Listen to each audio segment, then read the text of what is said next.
about the, okay, good. Thing appears to be working. Alright. So, hi everyone, this is GeoWillow from Productions², and here tonight to do some streaming.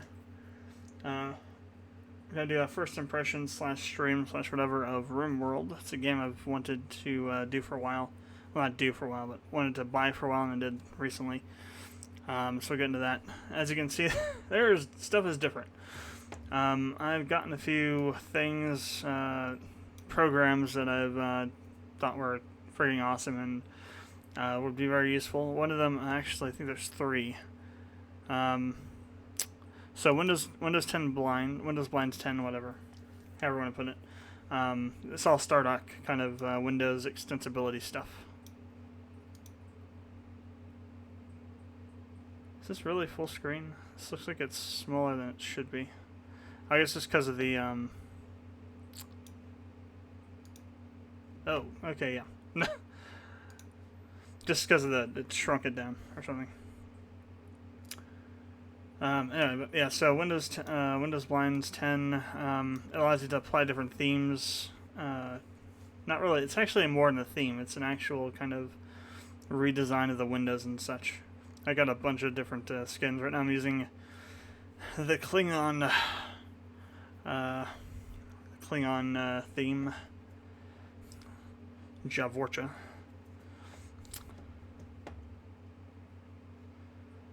If I remember the name of my Klingon, I'd use some, but I don't. I haven't watched Next Generation in quite a while and haven't kept on any of that. What's really trippy is trying to remember which one of these icons does what. So this is a roll-up. This is a minimize, maximize. And this is close, and this is the shrink, the go away button without closing. Anyway, so after we do this stuff with Rimworld, I'm gonna do some development for my RPG Maker game, and kind of go over some of the stuff I've been working on for it lately. I have been working on that supply-demand thing for OV a bit. Not too much, but enough. I've kind of started digging into it to see what was going on with some of those issues that we were seeing before. But anyway, maybe I'll do a stream for that later on this week sometime. So I've just kind of gotten used to the game. Just I went through the tutorial a bit. I haven't really done a whole lot, so it's still going to be kind of a Memoria sort of thing going on here. I'm just going to be trying to figure out as I go along. I'm going to go and start a new colony though. So we got different scenarios we can choose from. So naked brutality, naked alone, utterly unprepared, can you survive? Crash landed, so you crash land on a planet with 3 survivors. You get like stuff that comes with it because you get stuff that's scattered around from the ship being destroyed, as you can see here, and you get all this stuff. You have Lost Tribe, which is 5 colonists, and you attempt to rebuild your tribe, which is a little more difficult. Rich Explorer, Wondrous Explorer out to experience the universe, extra difficult. So we're going to go and start with the crash landed. Let's go to the scenario editor. Actually, edit mode. Never mind. I'm not going to deal with any of that. We'll hit next. So now we get to choose our AI storyteller. So the AI storyteller basically sets up, this kind of looks like Mimi from Doctor Who, but it sets up how the AI is going to proceed to frack with you, basically during the game. You get three main categories. You have Cassandra, you have Phoebe, and then you have this guy, this Randy Random, which is basically like, the psychotic AI storyteller that's on LSD and acid. Well, it's the same thing, I guess. On acid and cocaine at the same time. So the more classic one is Cassandra. It's more general kind of experience where you have normal kinds of things that happen based on what level you choose for it. Phoebe's more of a kind of more of an AI storyteller if you want to have more time between catastrophes to kind of clean up and build up for the next one. And then again, Randy Random is basically just complete chaos. So we're going to go with Phoebe Chillax. And we're going to do, let's see, medium.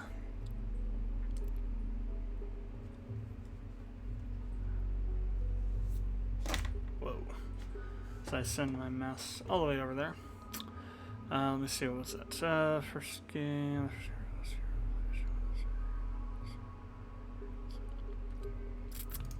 So I'll go ahead and choose that one. So what are these? You can save and load the game at any time.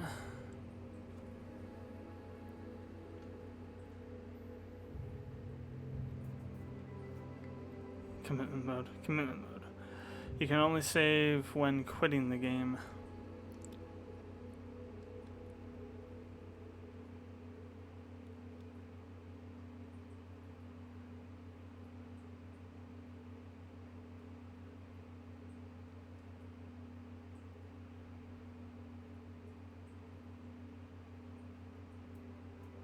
And quit and reload.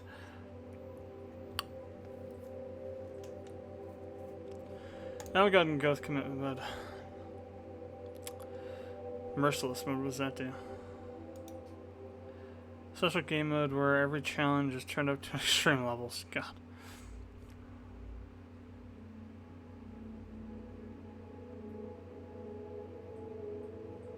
Interesting. So it happens anyway, but you just turn it on automatically and it happens all the time, I guess.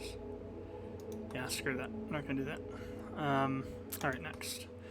So now we have to choose our seed. And actually, it's like, a seed in this is interesting. It's actually a word.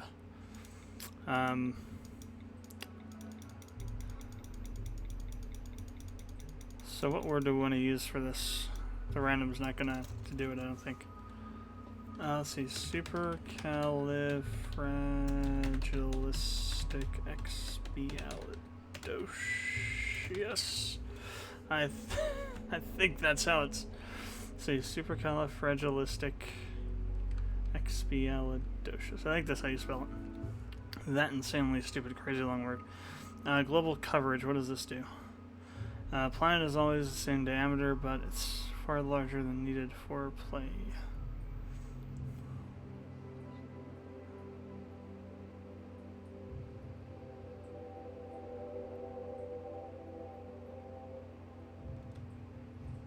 Interesting.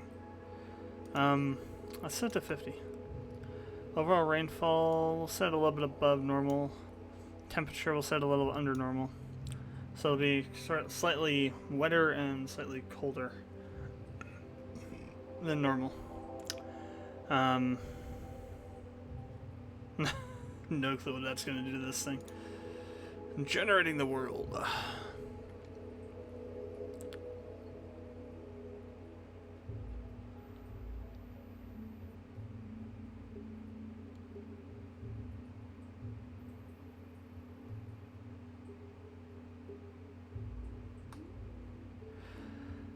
Holy crap. That is a lot of stuff.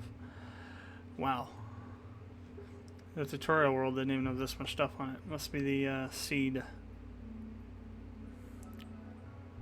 So what you have here are different settlements that are already in existence. So you have a faction here. I guess they're all factions. I'm not sure. I think what they look like is, you know, so for example, this is more like a village. This is more like a town. These I think are bandits.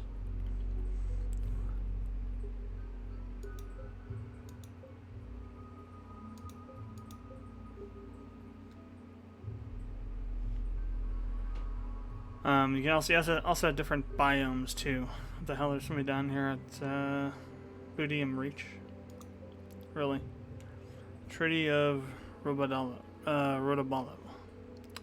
The Lesser Aurium Ocean.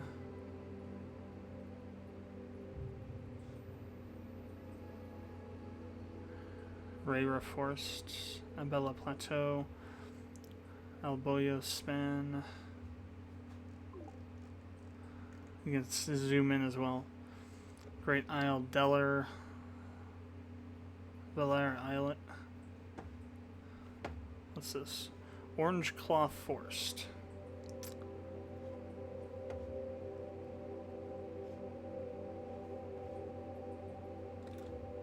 I would also recommend that you use the ASWD keys to move the camera around, because when you get to the bottom of the screen, it takes a while for it to actually move down. Because at the bottom there's going to be a toolbar that you'll be using when in the game, and for some reason they decided to make it so that when you're down there you don't accidentally knock yourself down, so there's like a delay before it actually starts going down.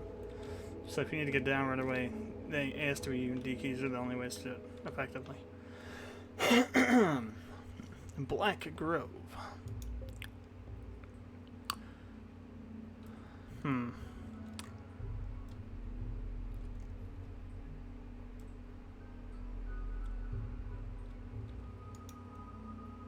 So let's see, what terrain is this? This is a boreal forest.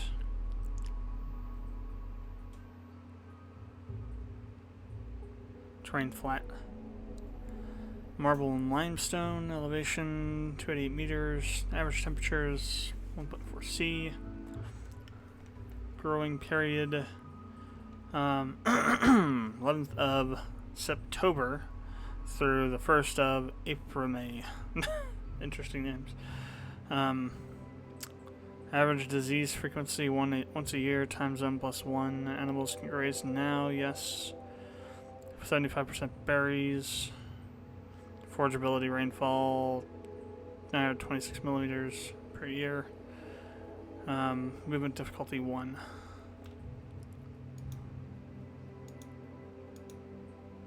Temperate forest, much more rainfall.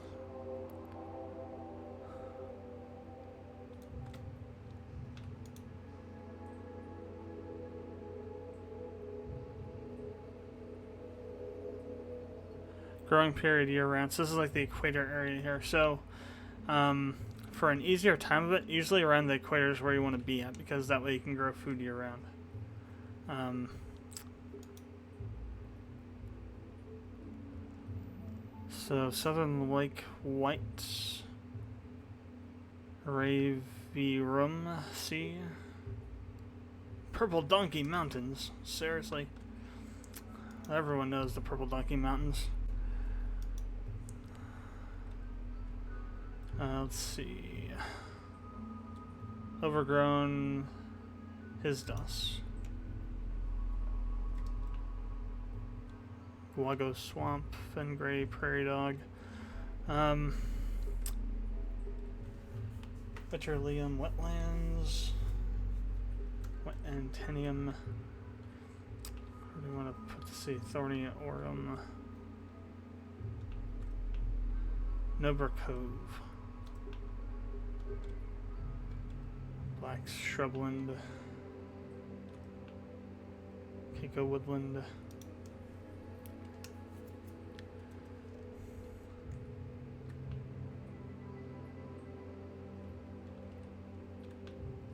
I'd rather choose somewhere there's a little bit more room than that. That kind of puts you back in this corner here. Not much chance for expansion.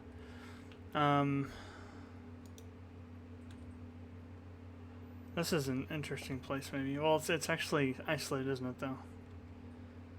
True.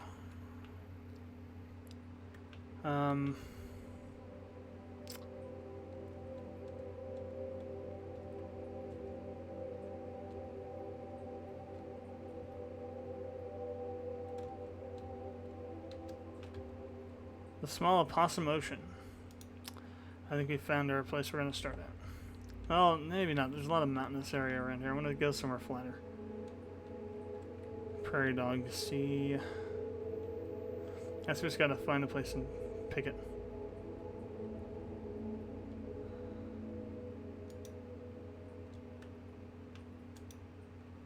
I want to be near the equator, though, so we can harvest year round. It's important.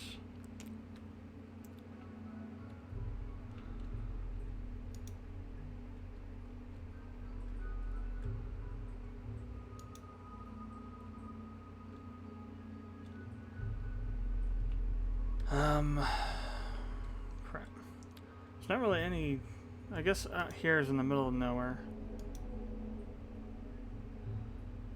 Yeah, let's go ahead and go right in here somewhere. Maybe a little bit closer to this lake or river. I mean, like right here, so I have access to water.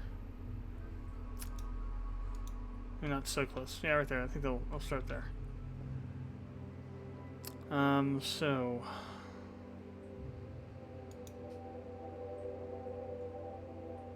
Interesting. Okay. So now I get to pick your characters. I think this is built on either built by the same people or at least built using the same engine as Prison Architect because the way that things are built, the sprites, the way the sprites move, it's all very indicative of Prison Architect. Onasan. Ryoko Onasan Minase. So the middle one is their nickname.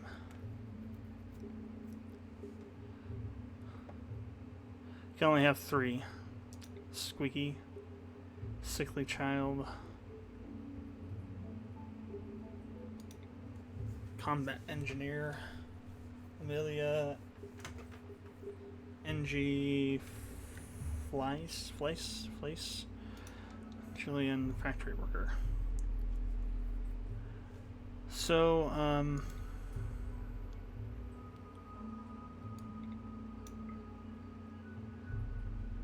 no, I want that one. There we go. A sickly child, I'm not sure about that. Then again, it's very up on medical, which is something you need. So melee, constitution, medical +5, social 2, intellectual 4, quick sleeper, interesting, and fast walker. Health, torso, scratch, scarred, gunshot.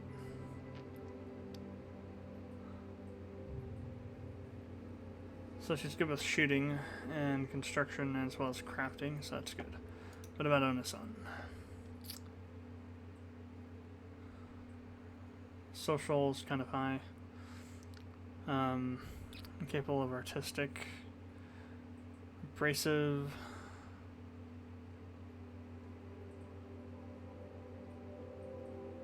Chemical fascination.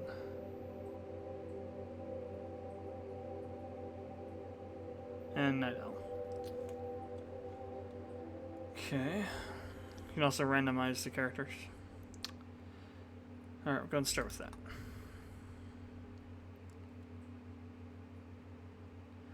I do have a mod installed, the psychology overhaul.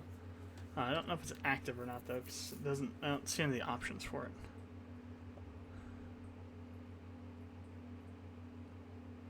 This is always the same. Well, at least for this particular game mode that we've chosen.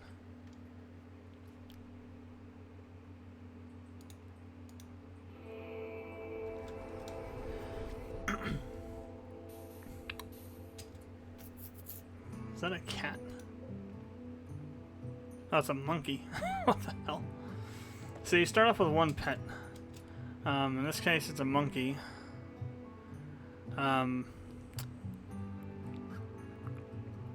The one I was doing in the tutorial was a dog. I'm really going to save this.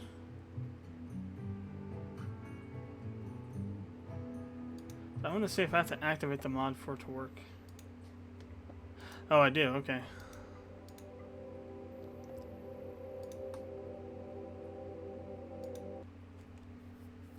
See, it doesn't tell you that you need to do that. Okay, no wonder no wonder some of the stuff that was supposed to be in there wasn't. Alright. So this thing is supposed to make the characters much more interesting in terms of like the depth of their psychologies.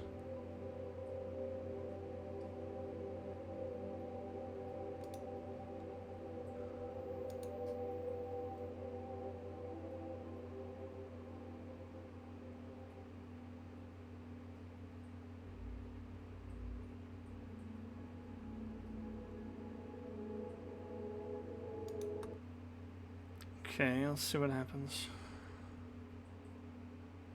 What I'm hoping is that I don't have to regenerate the map. The game, whatever. There we go. Okay, there's no built-in performance benchmarking.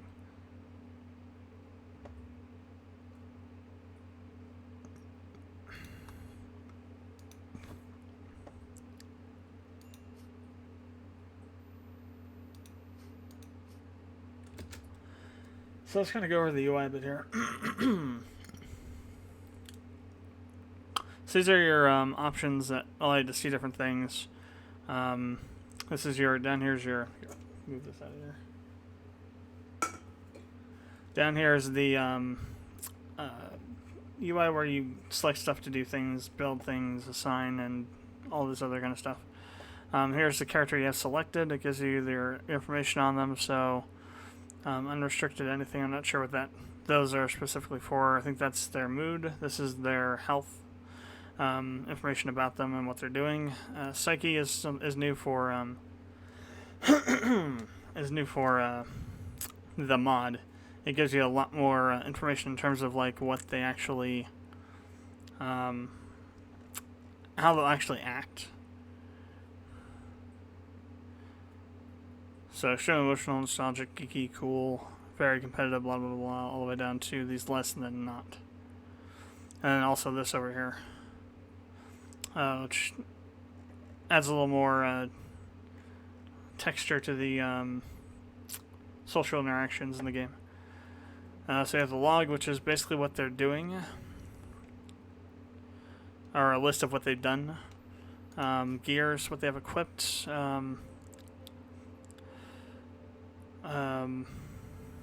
Master carrying, temperature range that they're comfortable in. All that kind of stuff. Social. This is their relationships with the other characters. Bio is their information that you saw when you're selecting them. Needs is what they need. So mood, what their expectations are, and stuff like that.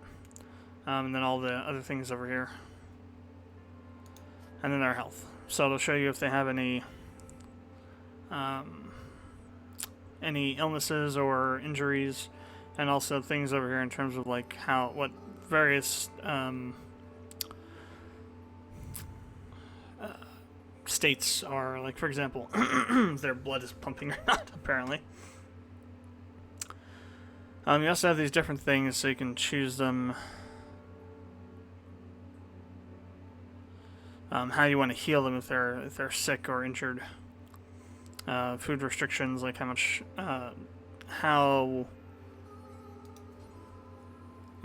what types of food they should eat, I guess, and operations.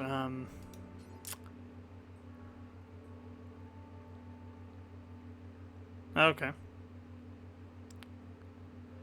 Interesting. Not sure why you would harvest a liver for it. I guess if it's a dead person. So down here we have this allows you to draft them to fight militarily. I don't know if there's any kind of like like in Memoria where you have like a squad or something. I don't know if there's anything like that.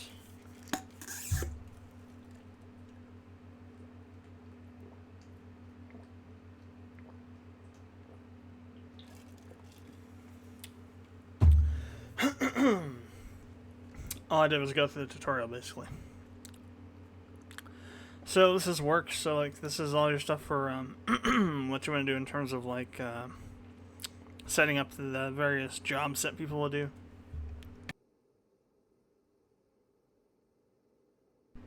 And what you don't want them to do.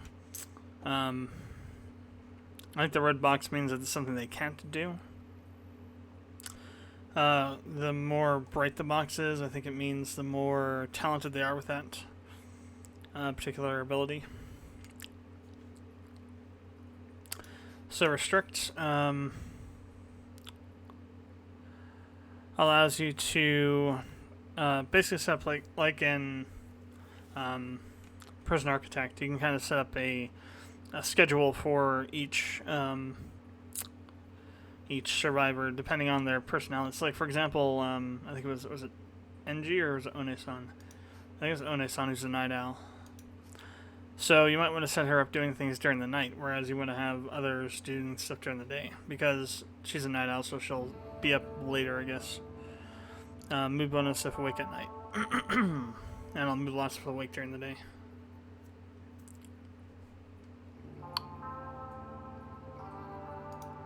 Assign allows you to, I guess,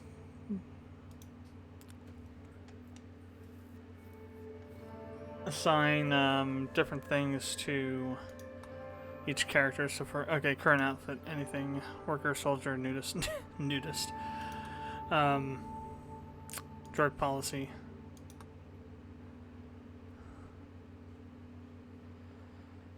Animals. Let's see, animals you have right now. We have the monkey, who is evidently belongs to One-san. Wildlife. Shows you a list of all the different, I guess, creatures within the area. Research. Once you get a research table, you can start unlocking new types of technologies to build. This gives you a more general sense of the planet. I think it basically just shows you this whole thing, yeah. History is, I guess, basically just a general kind of graph of points and such. Factions, that's the same as what was on the other one. So we're going to switch to architect. We're going to go ahead and, well, first thing we'll do is we're going to make a stockpile zone. And I think we'll put it over here. We'll make it 10 by 15. It should be big enough. Now the next thing we have to do is all these things that you see that have an X on them, we have to hit to allow.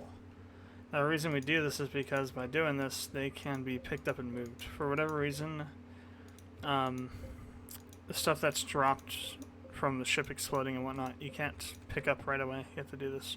It's kind of annoying. I don't understand why. It just adds more BS to it, to starting up, because you have to go find everything and allow it to be picked up.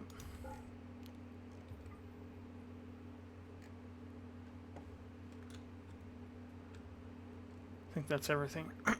So we should have a handgun, a rifle, and a knife. So we'll have her take the rifle. We'll have her take this, and we'll give him the knife. Alright. And then they'll start moving all this other stuff to the stockpile.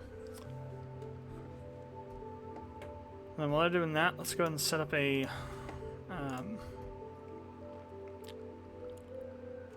let's go and set up an order to harvest some of these trees. So, chop wood. So we're just going to have them cut this area down here.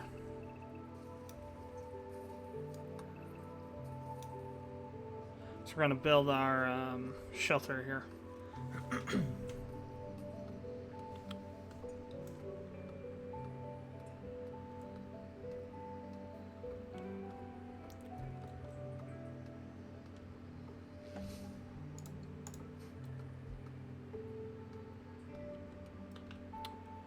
And actually also what I'll do is, let's also have them chop down the trees over here. I'll make this our farmland. Alright, let's go ahead and speed up a little bit.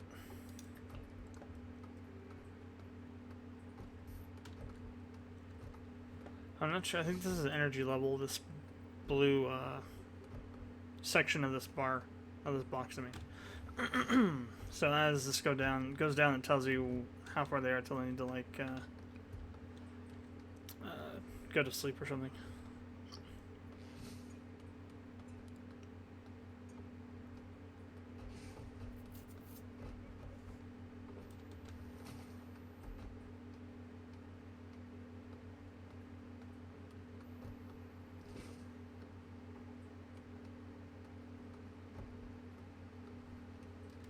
So here's one of the wildlife here, a boom rat. So you'll have some wildlife that's... Oh, great, it's raining. Some wildlife that's hostile, some that's not. What are these? Oh, it's just showing that it's going to be chopped down. That's what that is, that scissor icon. But that was some sort of item I missed.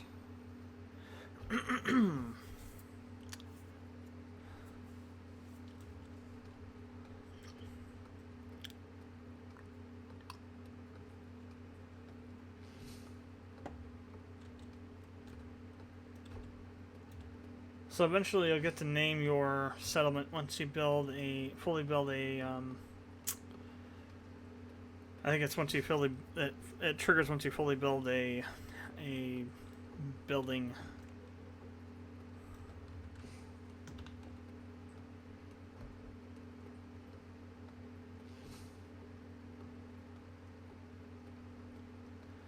Let me check the work. Basic.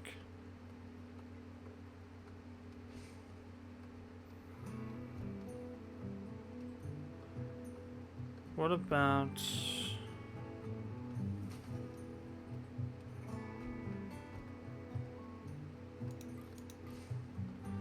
I think we need to set everybody up to do this stuff. Yeah, there we go. So we get this done faster.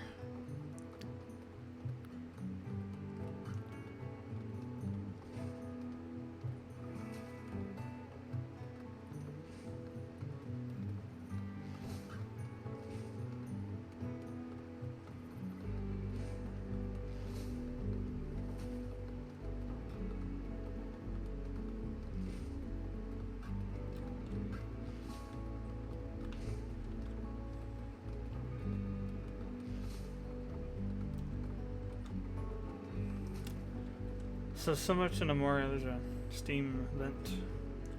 Similar to Nemoria, your characters, when they get attacked, they can take damage to their limbs and things. Like on the last one, in the tutorial map, the dog that I had with that came with them had her tail destroyed. Apparently, got chopped off or something, or crushed off by one of the invader that the tutorial generates.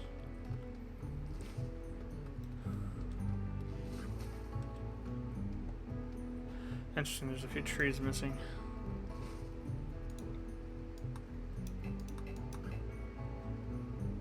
Oh, because it isn't grown enough, that's why. And now they're all laying on the ground. I guess that's fine.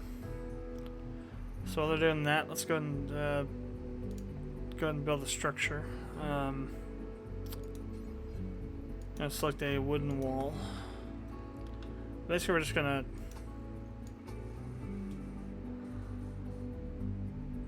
How much wood have we got? 800, and then we got plenty of wood.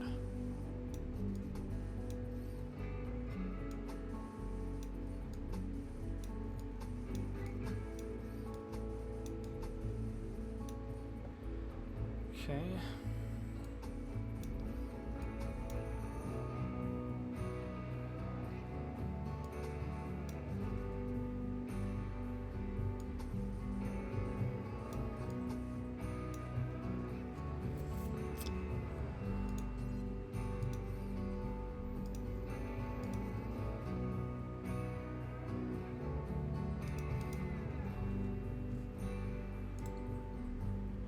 Alright, so once they get up, they'll start working on that, probably. For too long.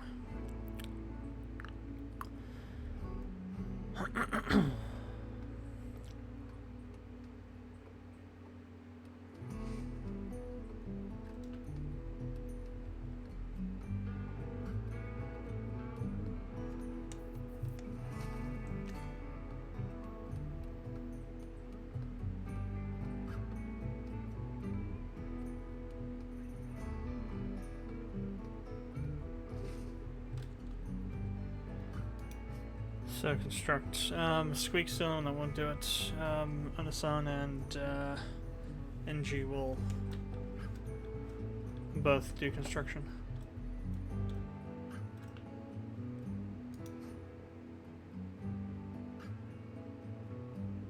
Cloud watching.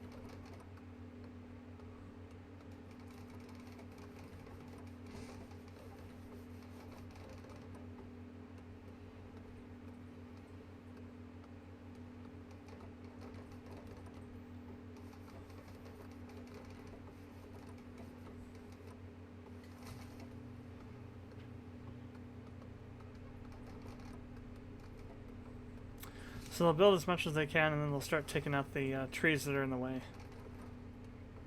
And as they finish up rooms, they'll build the roof automatically.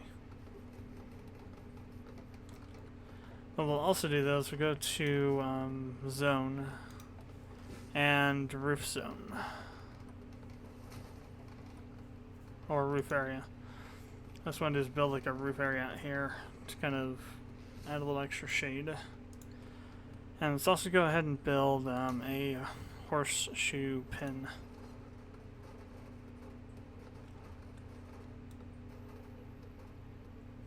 Over here.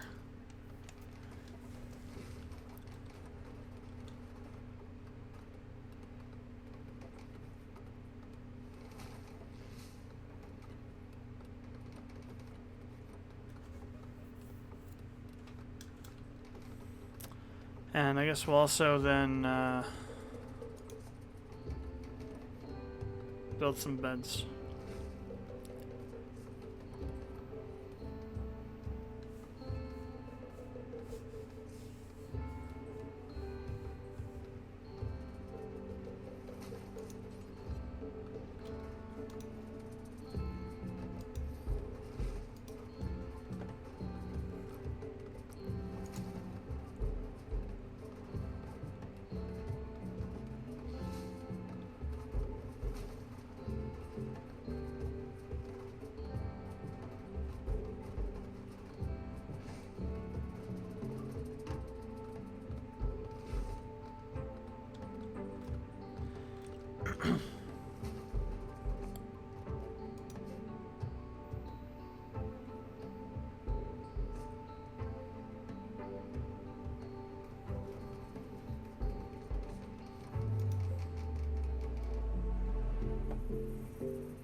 So since we're gonna put her in there, let's also go ahead and put a pet bed in there.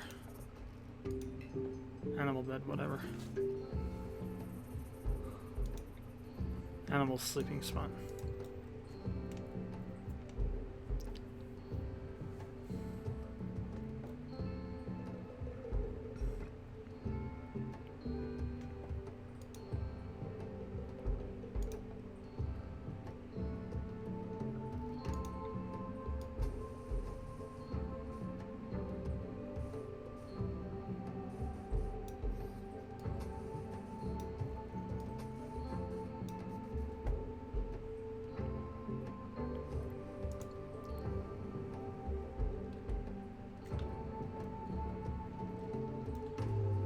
Alright, what's this over here? Compacted steel. Nice.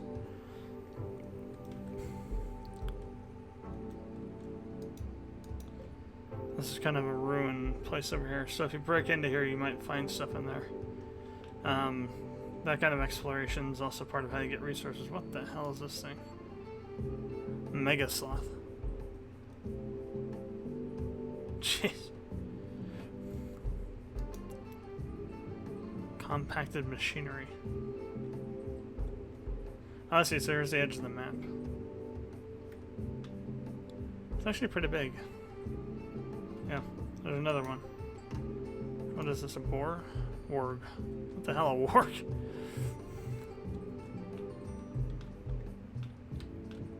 Wow, there's a whole crap load of stuff up here. It's a doe. So it's like a...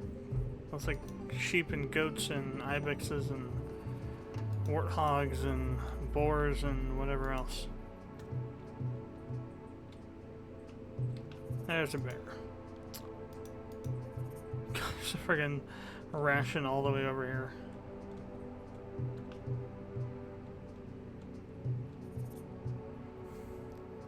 Well, let's see what's going on over here.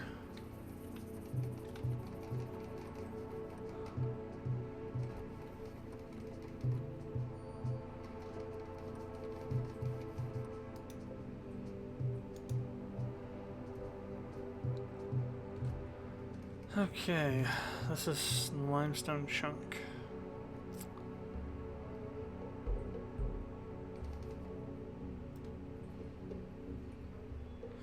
So let's go ahead and build a couple things here. First of all, let's go back to furniture and build a torch lamp.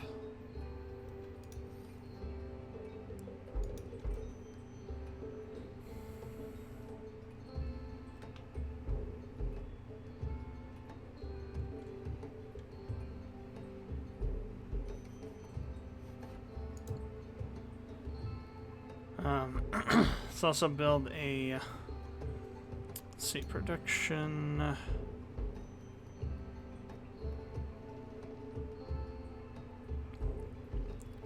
Just gonna build a stonecutter's table out here.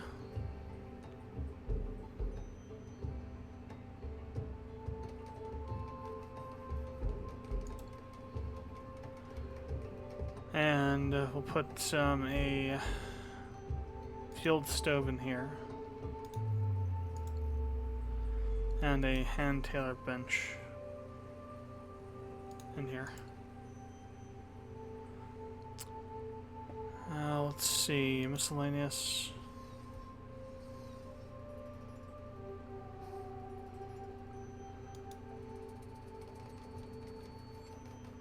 Somewhere in here is the research table.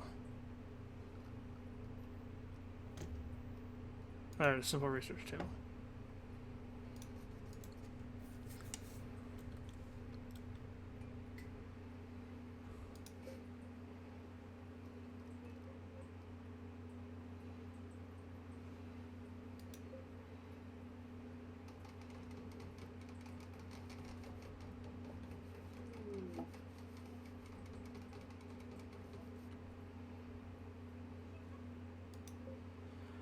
So what we need to do now is we need to create a bill, which is basically like a way of saying I want you to do this task.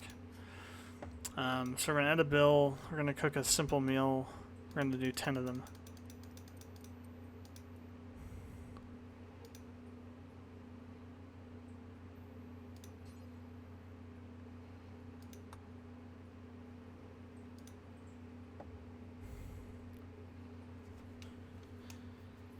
And whoever has the cooking ability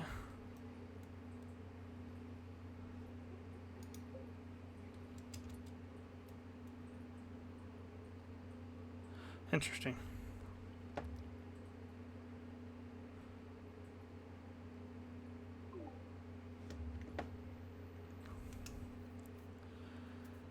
Uncontrolled alliance. Town guard of Walnut, uncontrolled alliance. Let's call them the WA.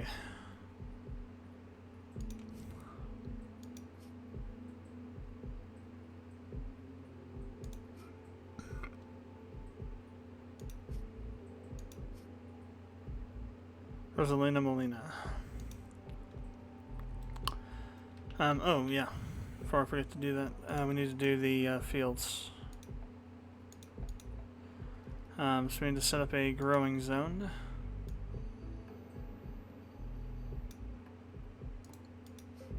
Then we need to select what we want to put into there.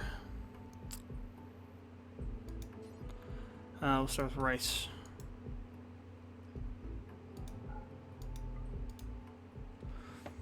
Okay.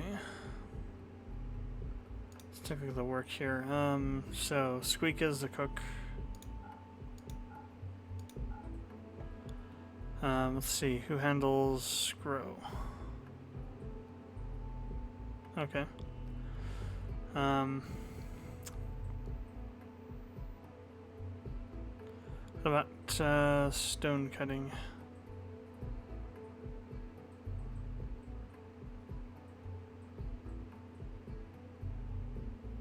Craft? Yeah. So that'll be NG.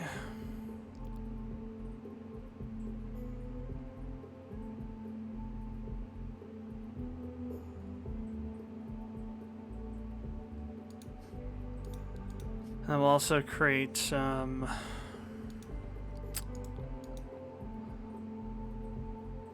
think it's underneath furniture.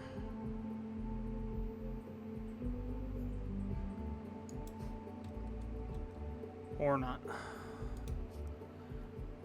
Miscellaneous.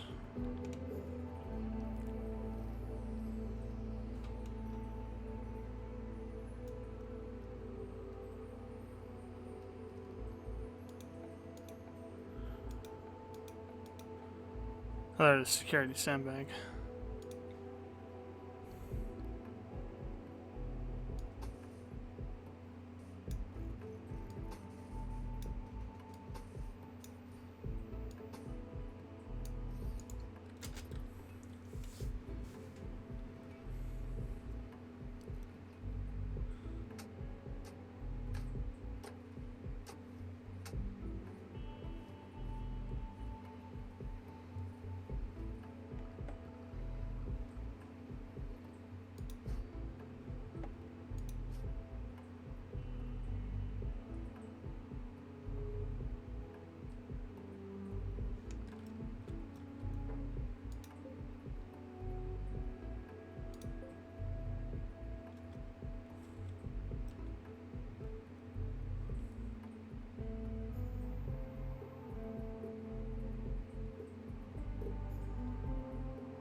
Oh, visitor.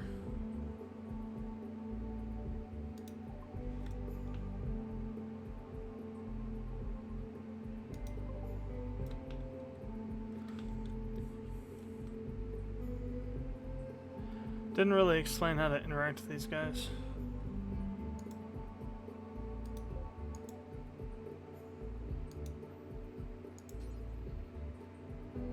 Ah, okay.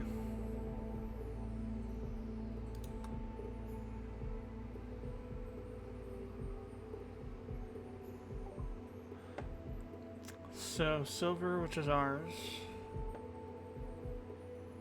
And this is what we can buy from them. Auto pistol.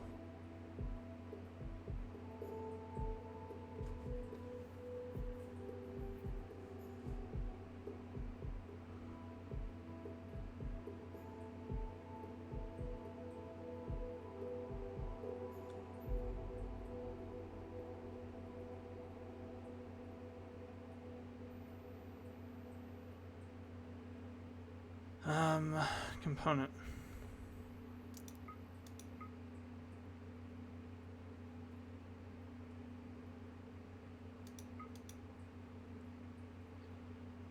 I'll buy that, and I'll buy a few of these.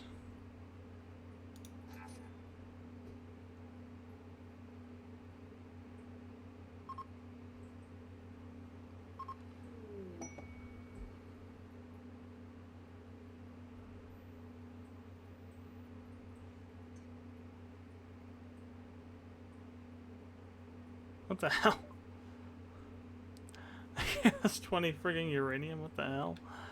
Here, build your own nuclear bomb. What the hell?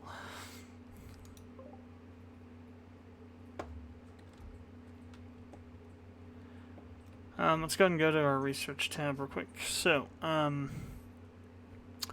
let's go ahead and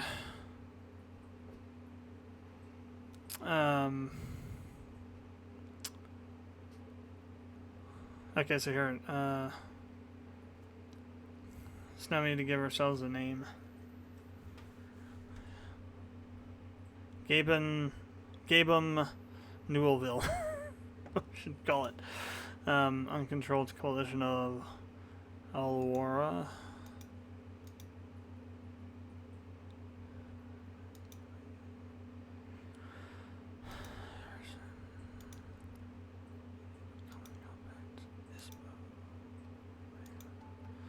Confederacy of Foreigneria.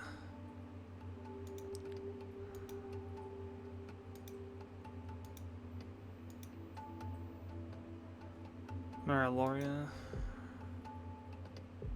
Nusia. That's our faction, Nusia, and this settlement can be called Arundel. Let's do that. Arundel. We'll go ahead and start with smithing.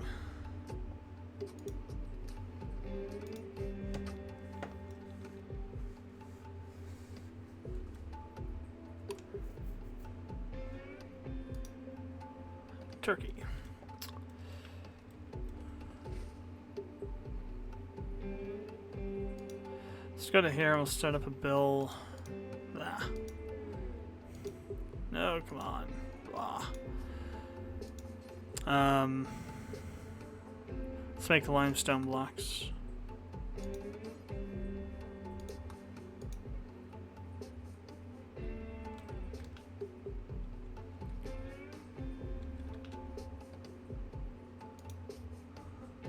Who's the crafter?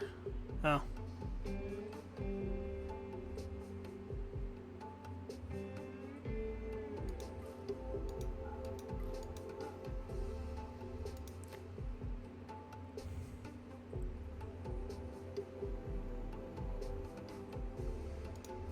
That's great, we'll put her on there.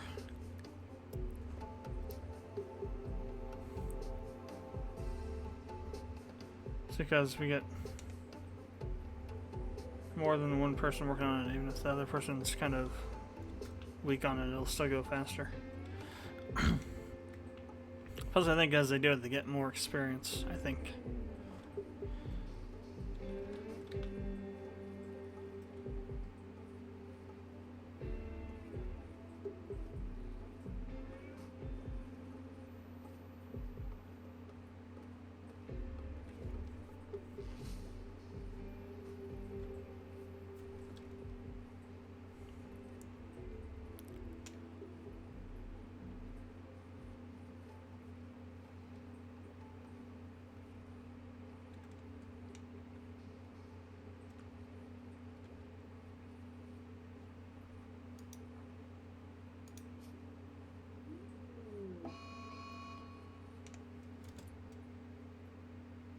Mad rat.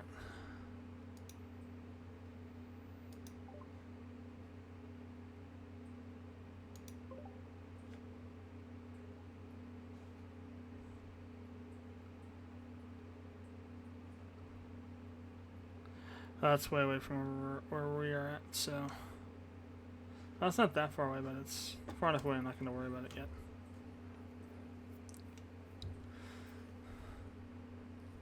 Okay, it's heading over this way.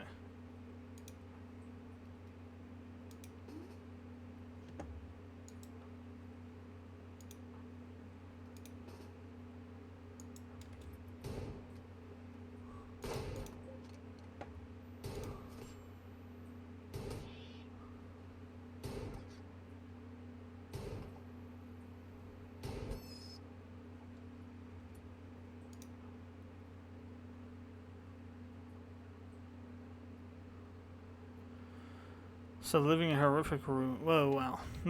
That bear is getting a bit close.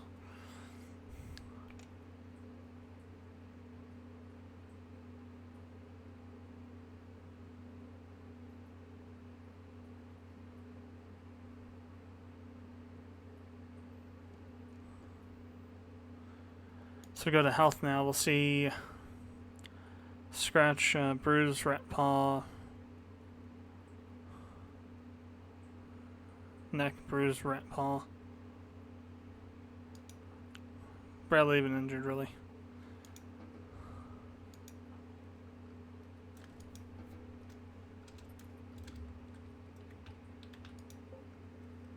Okay, I guess the bear's not aggro.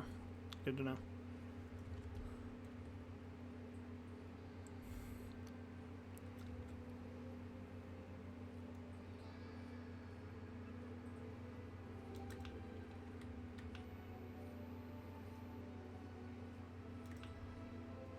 Oh yeah, sloth.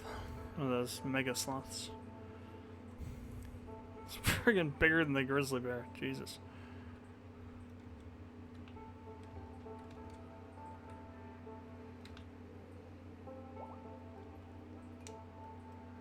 One call on the sidle.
Kind of surprised that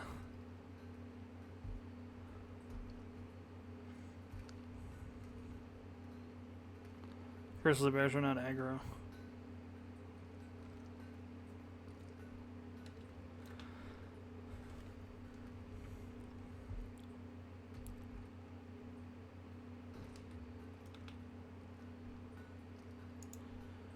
So what I want to do now is go to floors and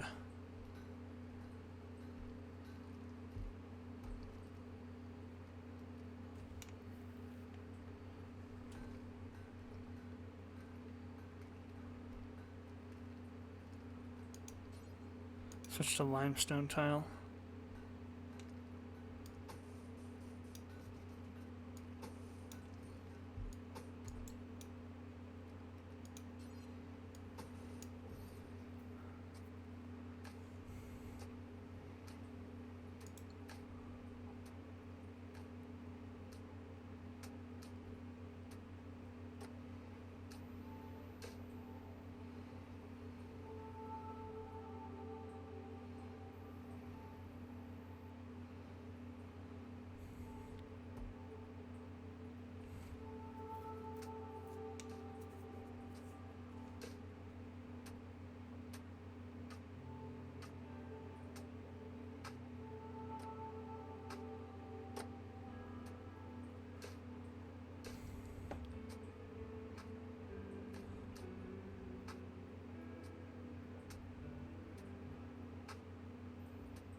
So that's Rimworld thus far. Haven't gotten too far into it. Actually, it's as far than I got into the tutorial. Well, actually, I'd finished the tutorial, but they don't do much of anything in the tutorial. It's not a finished tutorial yet, in my opinion.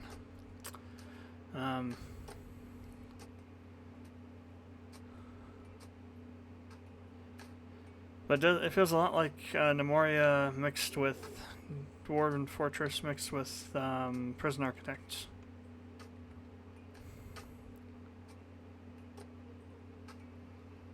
Which isn't necessarily a bad thing.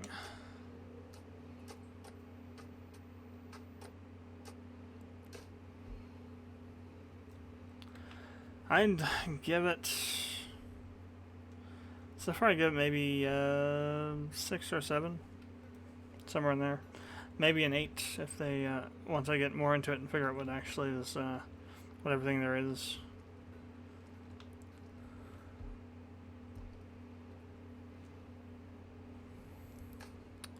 So let's go ahead and save. Alright, so,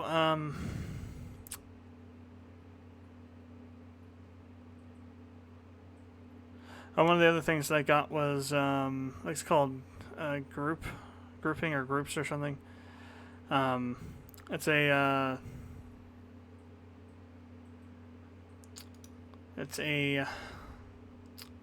window mod, if you will, that allows you to stack, to tab up windows. So I can like drag a window in on top of another one to like put it into a tab. So I can have all my certain types of programs tabs in one thing, or I can put every window I've opened into one thing like this. Just helps to organize better. The other thing I got was a kind of hard drive size management app. I forget what it's called now. So the RPG Maker V game. Been working on it a bit. I have gotten a few new plugins since the last time I did any development on it. I'll kind of go over them. So those are the Yanfly enemy levels and move route core, as well as SR crazy event indicators. You have to have the core for that. It's a dependency. So what event indicators does is it allows you to display a system icon or whatever, because you can actually set your own image file. Right now it's on icon set in the system folder file path. And you can have it and use it to display like a thing above an event. So like in this case, what I'm using it for is for quests. So I can have an indicator that says, okay, this NPC will give you a quest, and also indicate what state the quest is in. So like if it's yellow, that means you're still doing the quest. If it's green, that means you've completed the quest and can turn it in.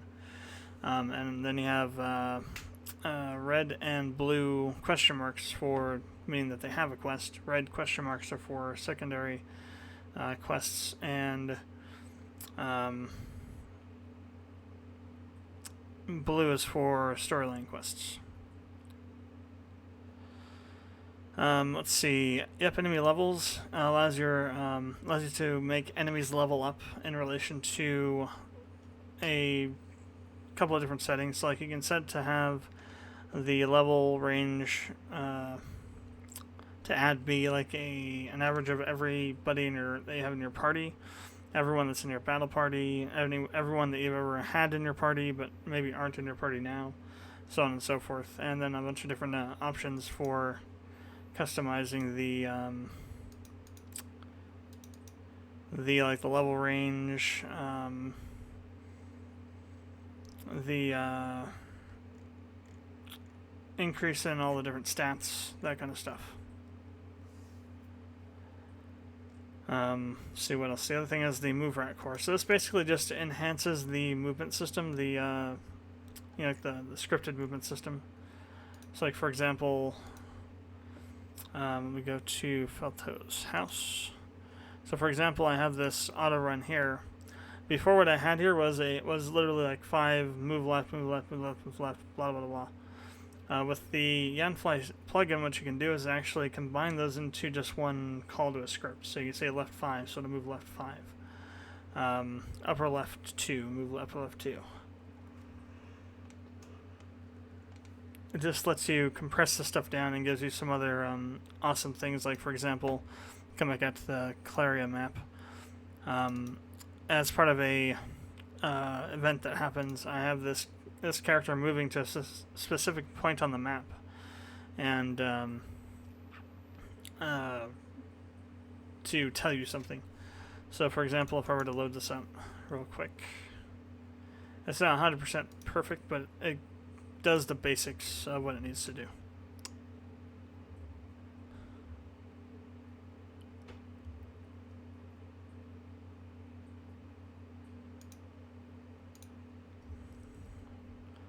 So here's an example of the icon here.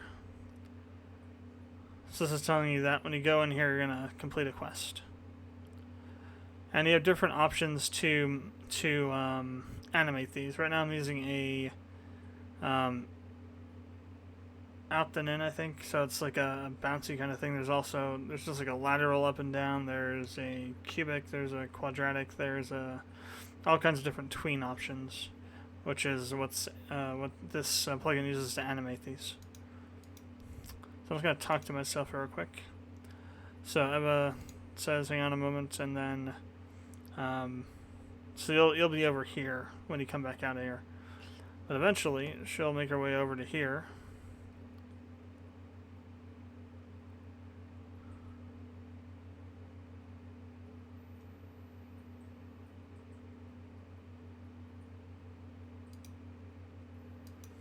So now what I think is if I go over here to Morlebo, he should have a thing on top of him now. Yeah. So this is a storyline quest icon. If I go back out to the plains,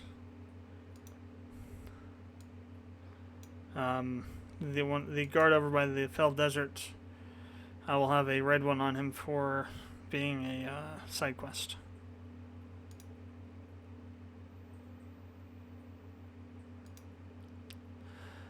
So let me go and just kind of show you what I have so far. So there's actually I've been working on getting the kind of intro / whatever thing going for the beginning of it. So you start out here now instead of down there by the entrance to the Forest of the Damned or whatever it's called, Dankwood Road, and there's a auto run over here that will so we're going to put the starting point here, and you'll see it kind of just does like a an intro kind of thing, like a beginning cinematic, or not really cinematic, but it's an event basically.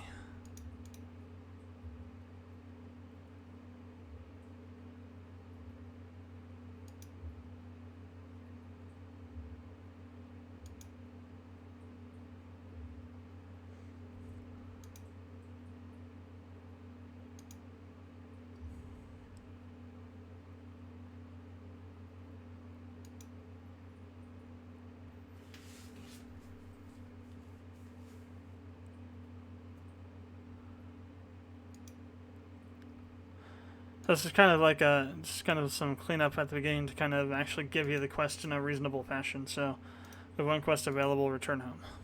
It gives us all the information. And actually, I've gone through and kind of fixed up this a little bit.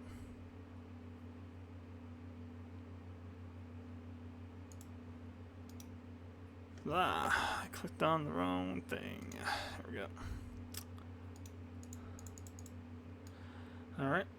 As you can see, we still have the encounter meter and stuff is still there. So let's kind of show the level plugin thing. It may not do anything right now. I have the sound disabled, by the way, in case you're wondering where the sound was. So, as you can see now, we have a level 2 bat, ghost, and level 1 bat. That's because my level's a level 1, so it takes that and then uses it as the base to then either increase or decrease the level, enemy level based on that. And it's a random kind of thing. You also can set up spells or items to increase or decrease levels as well. The other thing I've been working on is trying to balance things out a bit in terms of the the battle point system really kind of screws around with the balancing. It makes it kind of difficult because when you can add a bunch of defense onto your character, you basically become invulnerable to enemies at a certain point. What this whole thing is meant to do, the level system, is meant to kind of counteract that by making sure that enemies will get levels and still be able to damage you somewhat. Of course, then again, then that all falls completely apart when you start introducing armor and things as well, which has to be balanced against both the systems. So it's balancing is a pain in the arse.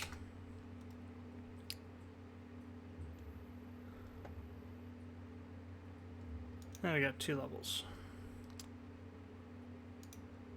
That's the other thing, is dealing with the EXP gain, or XP, the EXP that you get from enemies. Got to balance that as well, so you don't get 3 levels in the first battle. For testing purposes, it's fine though. So you see now we got a level 3 ghost, a level 2 and a level 1 bat. As you can see, the ghost does have more health because it's been taking longer to kill, and we're probably going to get knocked out here if I'm not careful.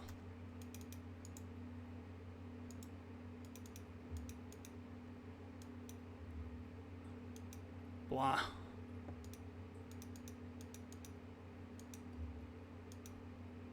Good, there we go. Let's go talk to our fisherman dude and get his money.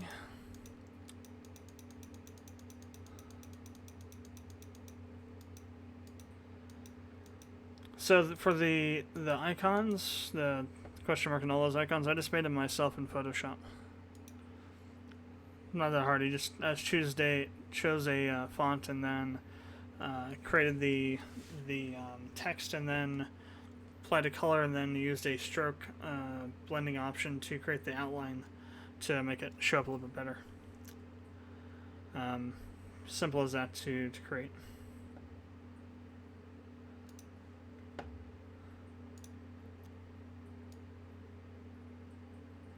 So this is like the beginning of the game so far. Like how you would, not exactly how it'll be, but close enough. So I'll have to make sure we can't recruit Kyrith until after you talk to his dad, which will be optional. You don't have to have Kyrith in your party. It just makes it a lot easier. So when we go into here,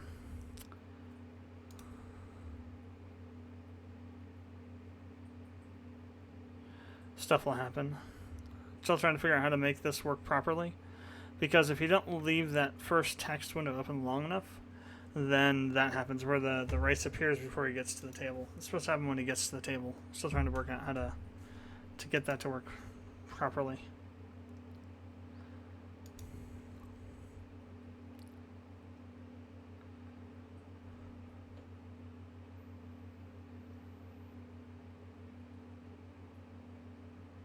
That way could probably be a little bit less.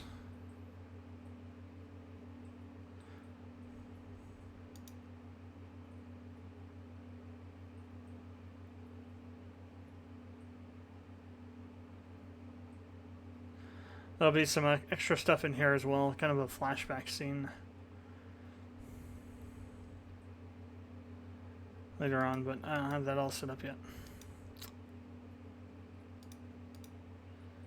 So it's kind of what I'm going to try and do is put like a lot of like just little things that you may not immediately recognize that you can do. It's like, yeah, this plate here. Later on in the game, there'll be a scene where you come in here and you have to put something on your table, and if this is still here, it'll say you can't put it there, and you'll end up, the character will end up taking it over into here and sitting it in the, I guess, the bathroom. But if you click this, I should clean this up and it gets rid of it. Now you can use the table for whatever the thing is going to be that you're going to be able to bring in later on. So come back out, and then we have Eva that comes in and says their thing. She'll wander over to here.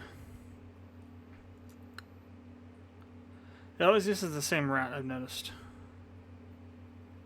Comes down here, then up. I guess it's the fastest. I'll have to make her turn left.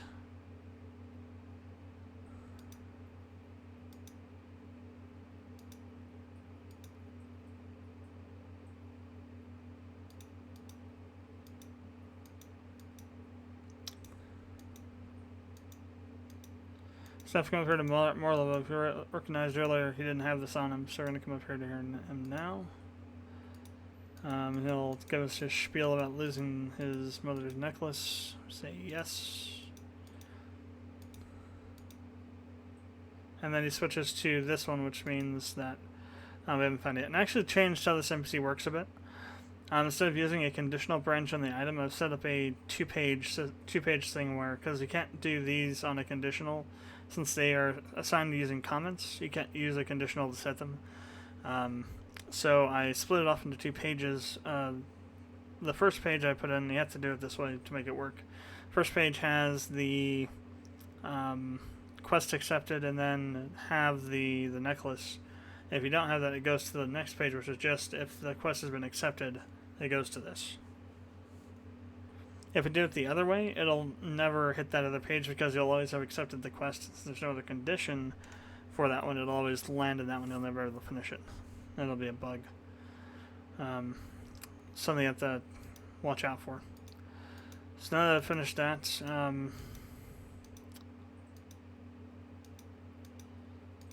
let me go up here and talk to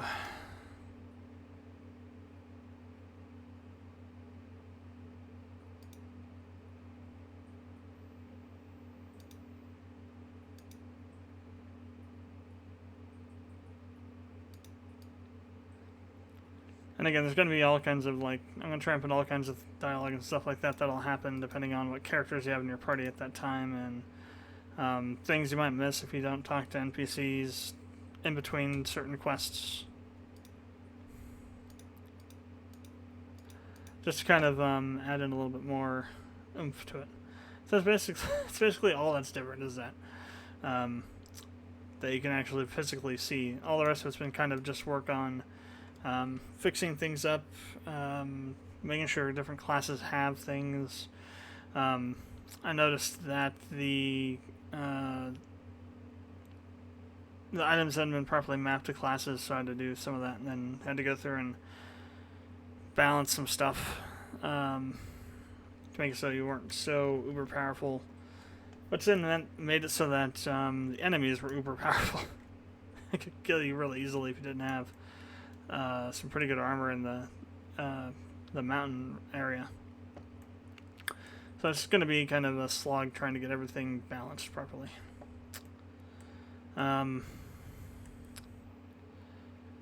So what we're going to do now is we're actually going to work on some of that opening sequence.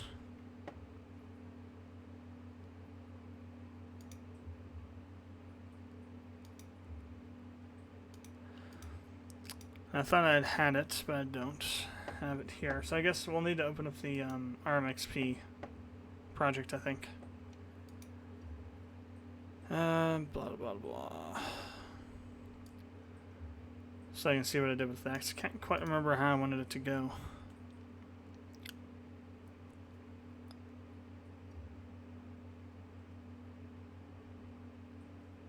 See if it even opens up.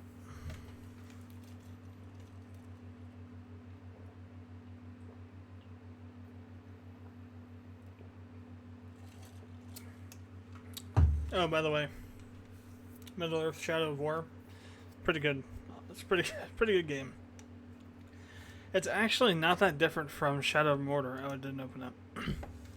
In some respects, I mean, it feels like the same game. It's just the story that's different. For the most part, on the top surface of it, the Nemesis system's been crazy overall, though. It's a lot better, I think.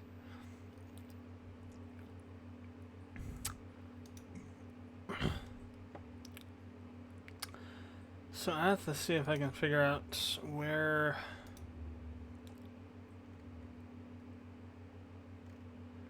Let's see, my game editions, editations, whatever the hell I called it. So which one was? I guess this is the main. Ah, here we go. Okay. So there's the Pirate Cave, and here's the Cavern Road.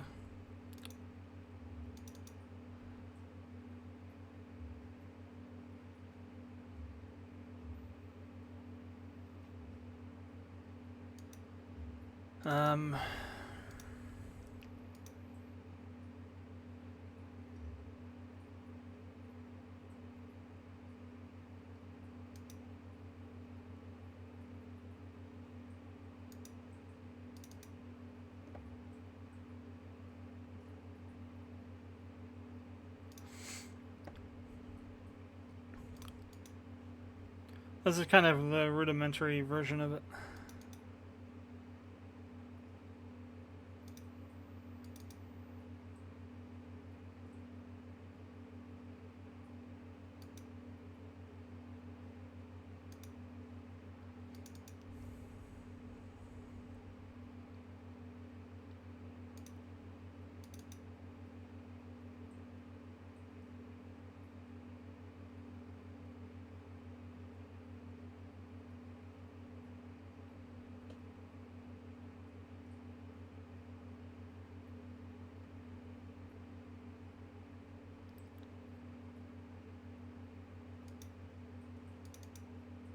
First, I'm gonna have these guys.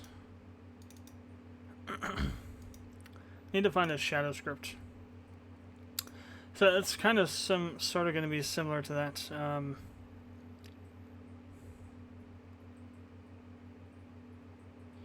We're gonna make it a little bit. We're gonna punch it up a little bit, though. I know that I kind of get the gist of what I was gonna do there. Where are you? There. We can see what we're gonna do here. So let's go to minimize this first of all. Let's go to a new one. Map name. We'll call it flashback.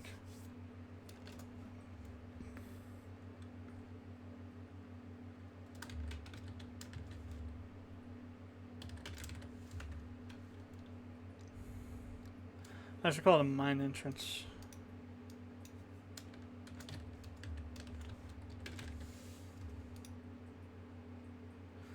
Display name,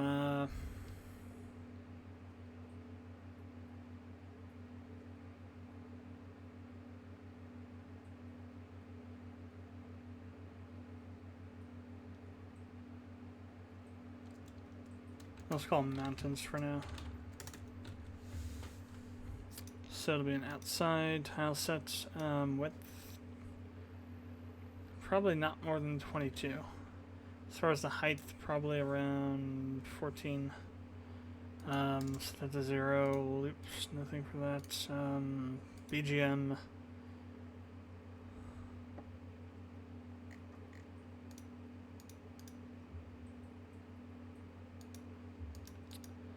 Great, the sound isn't working again. Every once in a while you have to restart it because something in the so it's either something with JavaScript plugin or something within the actual the MV engine itself breaks and the sound won't play anymore. So let me save that. That's actually kind of, well, actually we're zoomed out, aren't we? That's why it looks so small. Alright, let me go ahead and close this. And then we'll reopen it.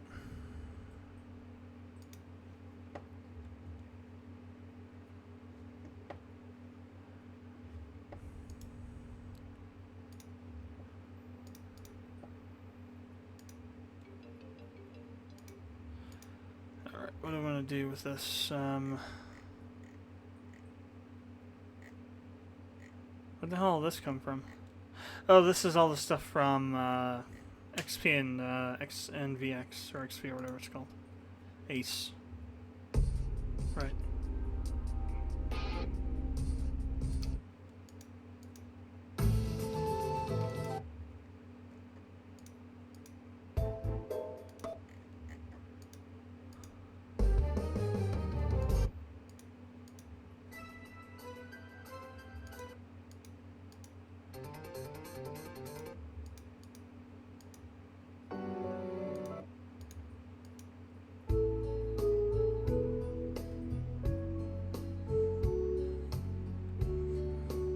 Sounds a little folky. I think that'll work. Drop the volume. Drop the pitch a bit.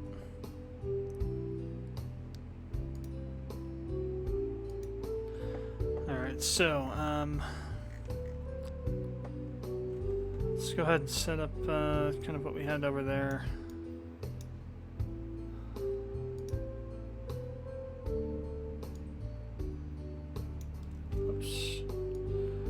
Have our come on.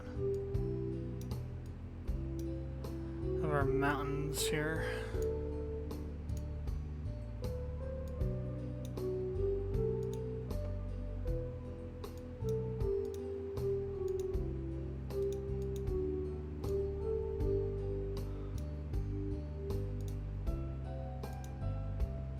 Whoops. Actually, we could probably to make it look a bit better. Ah, come on. Stop. Annoying as all hell. Let me, wrong one.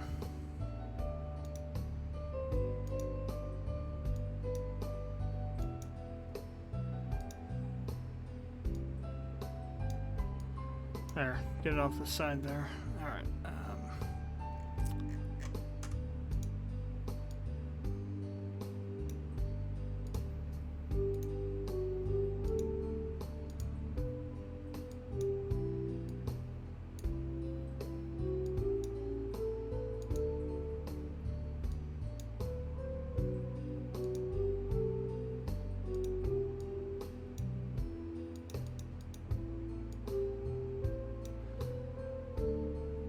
okay, that's interesting.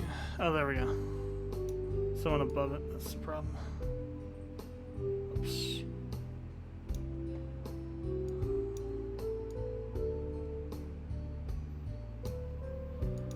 Kind of screwing this up a bit. Alright, now we gotta fix this stuff down here. And then we gotta fix this stuff over here.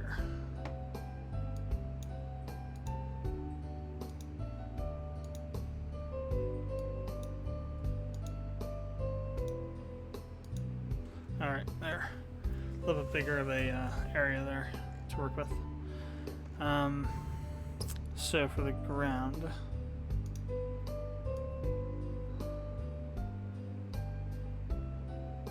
so we'll start with this.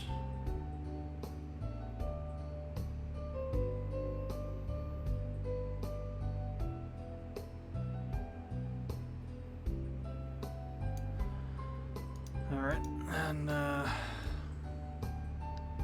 make a bit of a path here.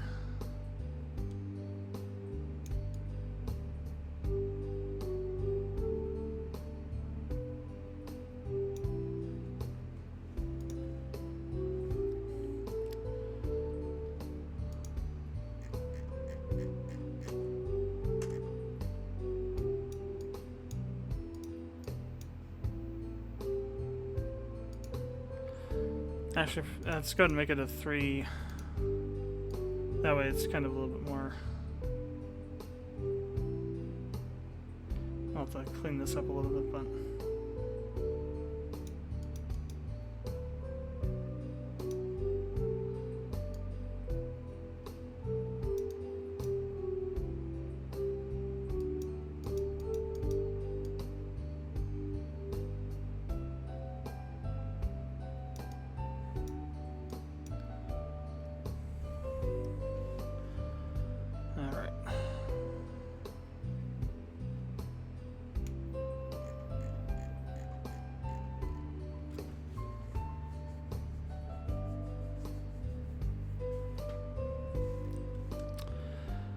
So, let's go ahead and create a event. Actually, I'll make a few here real quick.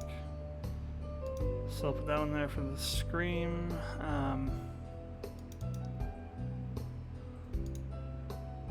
So there's that, and then we'll create a new page on this. Okay,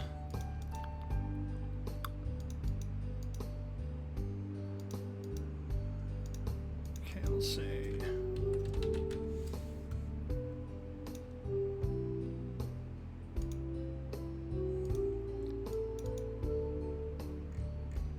See, persons, people, where are you?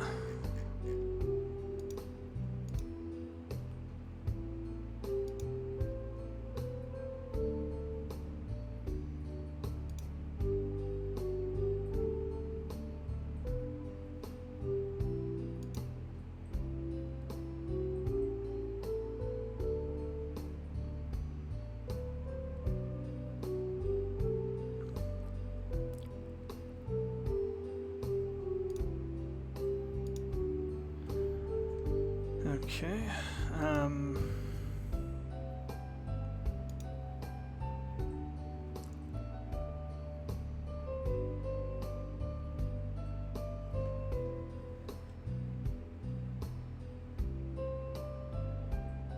so that'll be the friend there.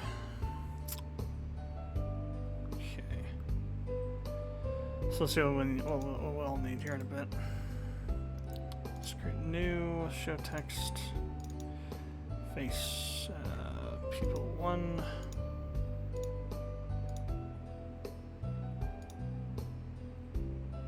Actually, let's not have a face.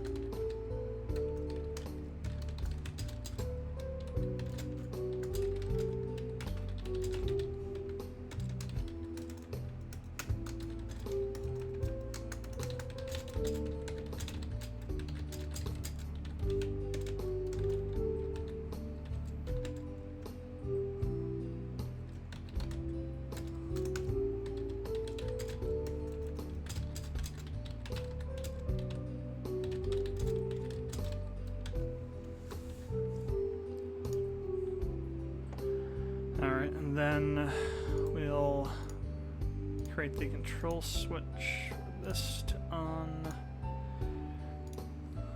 And I'll have this, and then we'll set a movement route. So I'm gonna just want to move them up to here. So 210.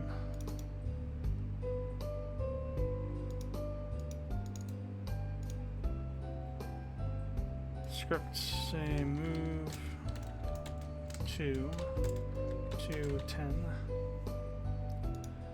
This event, and then I want to have it turned down.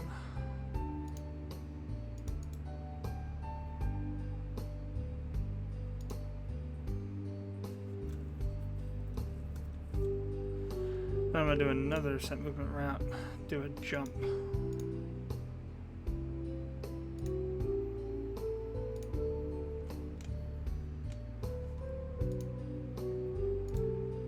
Turn off the weights, we don't want to wait on this one.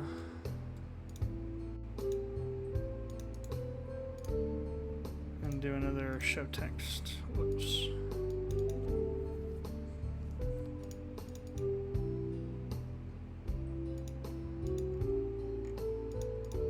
Now we can use the portrait. Text.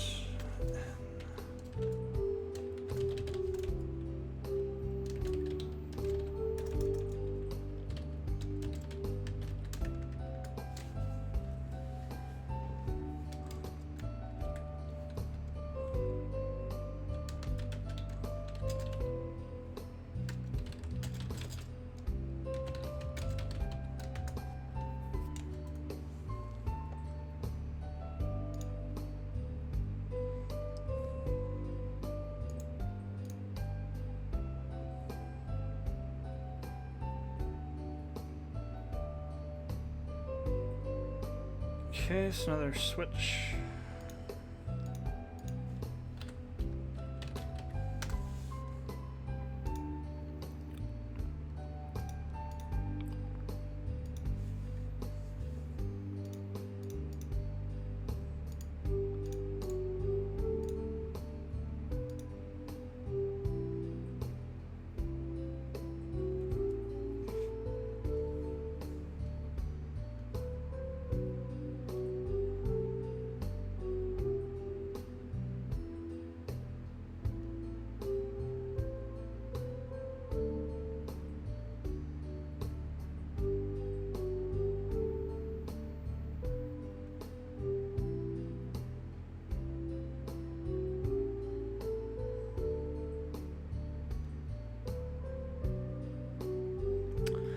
Alright, so how do I want to handle? Let's see, let me hit OK again real quick. No, I don't want to do that. I want to move this out of the way so you can see what I'm doing here. That. Edit. Get rid of those, so I want to do 2 more jumps. Then I want to have, let's see, I want to set the speed to faster.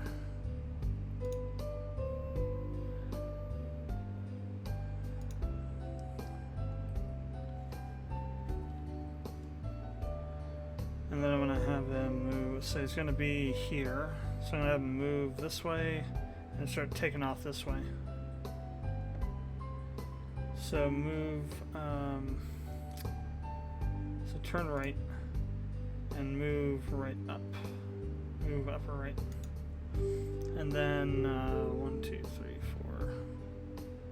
4, 5, 6, 7, 6, let's see. 5, I guess. So I'll do a script and say right 5. Actually, I'm going to slow this down a little bit. We'll say faster.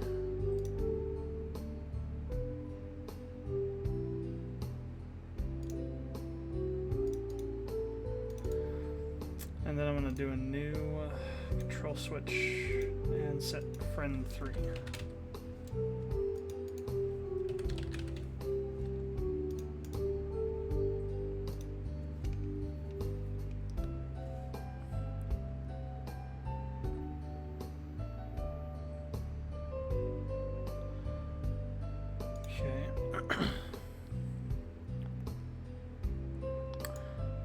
So,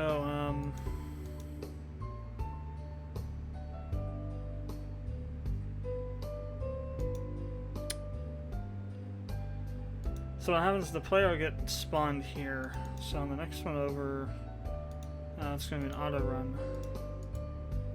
Let's go to new. I think it's on change motion, or the movement ramp, I'm not sure.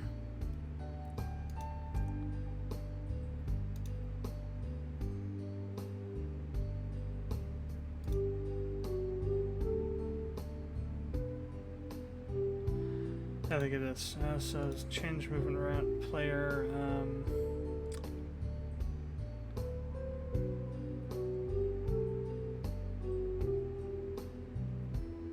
It's also transparent to on. Or wait, actually, we do. There's that. Where was that? Change transparency. Well, that's for this event, though. We want to do it for the player, so we have to use the movement ramp. Yeah, transparent on. So when we get to here, it's going to always have this on. Edit. Don't wait.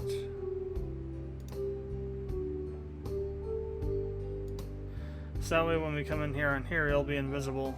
Then what'll happen is on this, friend 3. Rather, here's what we'll do. Copy, paste, switch friend 3.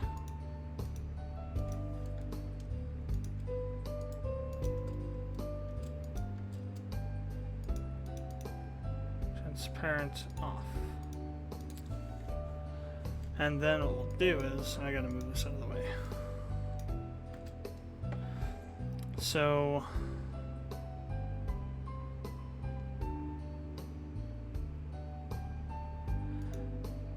let's see, 1, 2, 3. So I'm gonna move them. So turn. Well, it's not gonna be. Oh, we'll do a turn up anyway. Move up. Or no, turn right.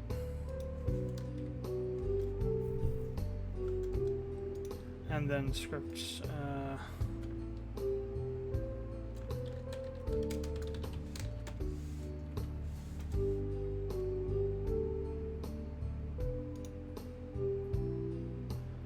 So 1, 2, 3. Turn right. Already facing right. So 1, 2, 3. 1, 2, 1. So 2 to the right, 1 up. Face left.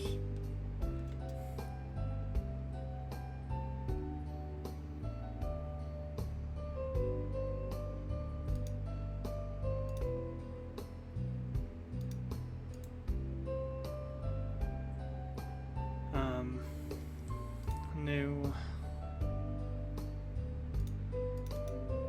For now, I'll use this face that we have for him. I'll have to figure out how to do a younger version of him.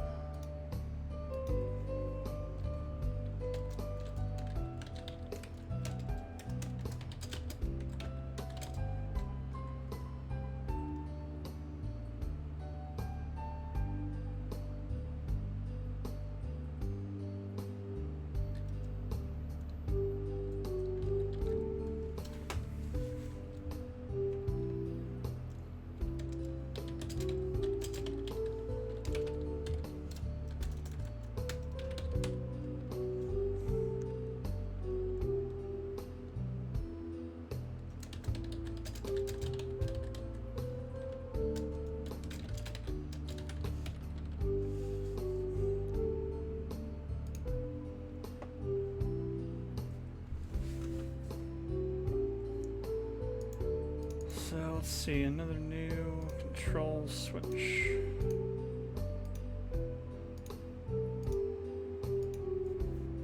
So,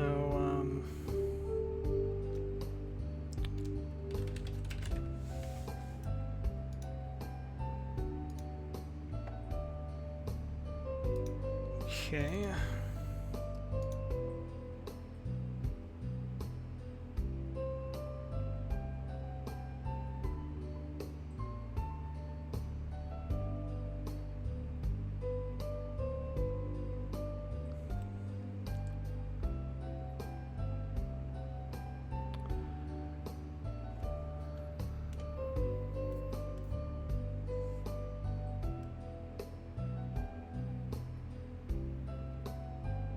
copy paste,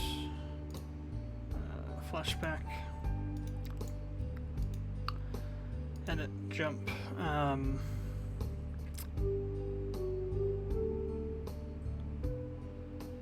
So we want to do 2 jumps, but we want to have it go x minus 1 for each of them. So basically, it ends up jumping back twice.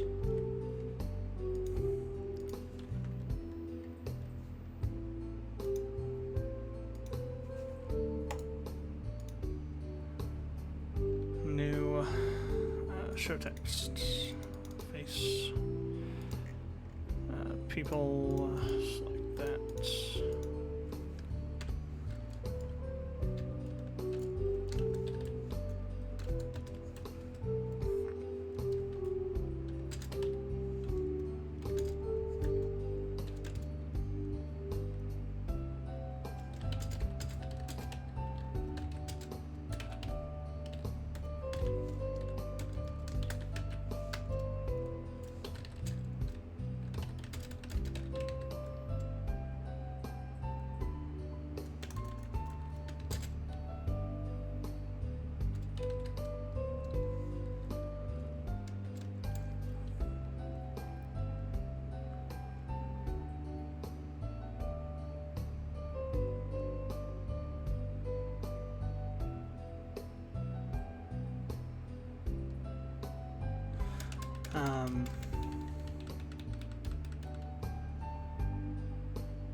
Okay.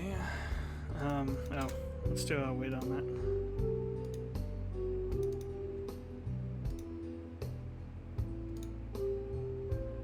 So then we're going to do the opposite. 1.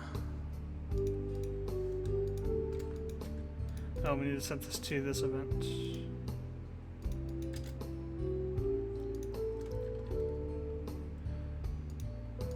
Then set another switch.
So I want to do a move lower right, then move right a few times.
Actually, let's do this.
And then we'll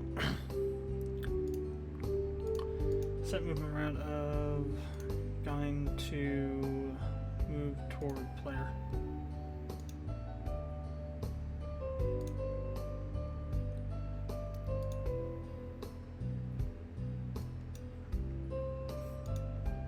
Alright, let's see how that works out.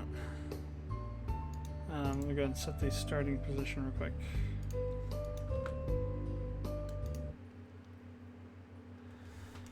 Alright.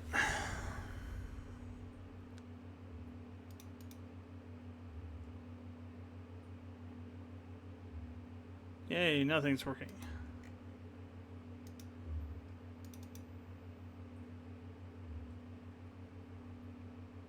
Oh, this needs to be auto run, that's why. Ran into that same problem on one of the other ones.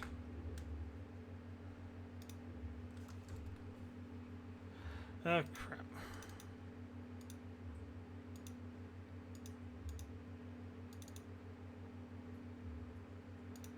Auto run, auto run.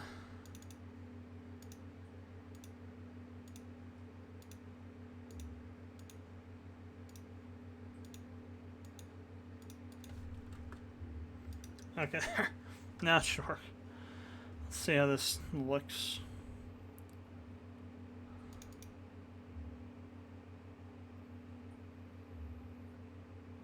Oh, it didn't hide me. Oh well.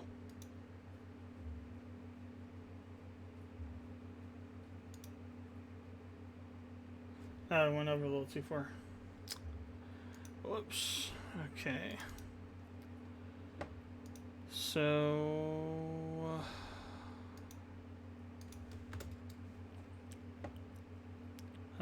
write 4 instead of 5. Okay, okay, apply, okay.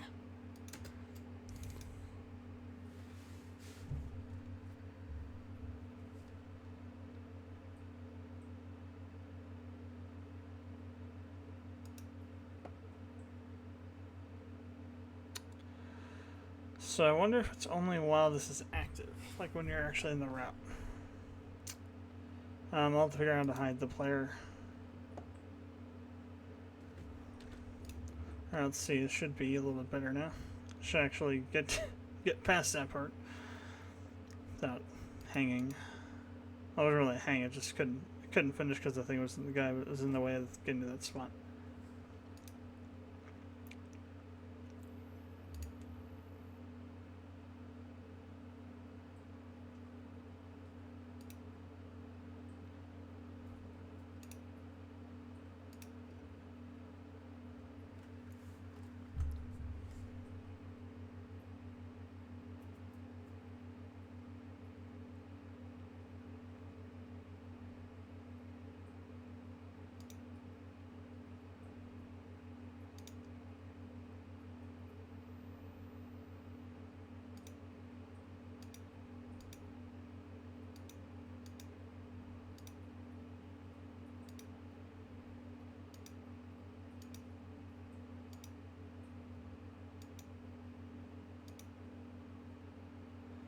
Okay, there's a bug there.